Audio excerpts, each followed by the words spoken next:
আজকে গোপালগঞ্জ জেলা বিএনপি অঙ্গ সংগঠন 16 ডিসেম্বরে সবাই আমরা শহীদ বেদিতে ফুল দিয়েছি। এরপরে আমরা মুক্তিযুদ্ধদের সম্মাননা দেব। আমরা চাই আজকের দিনে আগামী কিছুদিনের মধ্যেই বাংলাদেশ শত প্রতিকূলতা কাটিয়ে ইনশাআল্লাহ স্বাভাবিক জীবনে ফিরে আসবে। বৈষম্যহীন এবং দুর্নীতিমুক্ত সাম্যবাদী একটি দেশ এদেশে প্রতিষ্ঠিত হবে।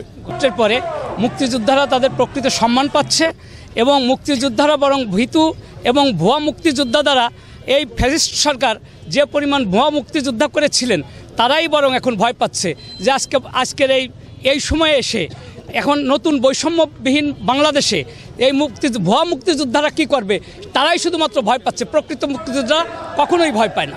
যুব সমাজ, মুক্তিযোদ্ধা সব কিছু মিলে আমাদের আর একটা আকাঙ্ক্ষা আছে, সেটা হলো 5ই আগস্ট আমরা যে বিজয় পেয়েছি এই বিজয়ের পূর্ণতা আসবে আর একটা নির্বাচনের মাধ্যমে।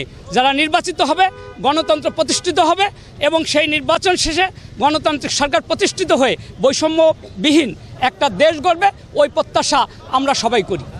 যেমন দেশ স্বাধীন হয়েছে, এই দেশ যেমন তাবেদার মুক্ত হয়েছে, স্বৈরাচার মুক্ত হয়েছে, ইনশাআল্লাহ তারেক রহমানের নেতৃত্বে আগামী দিনে এই বাংলাদেশ আবার স্বৈরাচার পতন ঘটিয়ে সমৃদ্ধিশীল বাংলাদেশ এবং গণতান্ত্রিক বাংলাদেশ হিসাবে গড়ে উঠবে, এই আশা ব্যক্ত করছি এবং সবাইকে ধন্যবাদ জানাচ্ছি।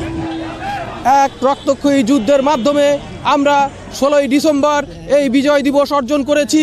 আমরা এই বিজয় দিবস সে সকলের প্রতিজ্ঞা আমরা স্বনির্ভর সুন্দর একটা দেশ গড়ব, এই প্রত্যাশা নিয়ে আমি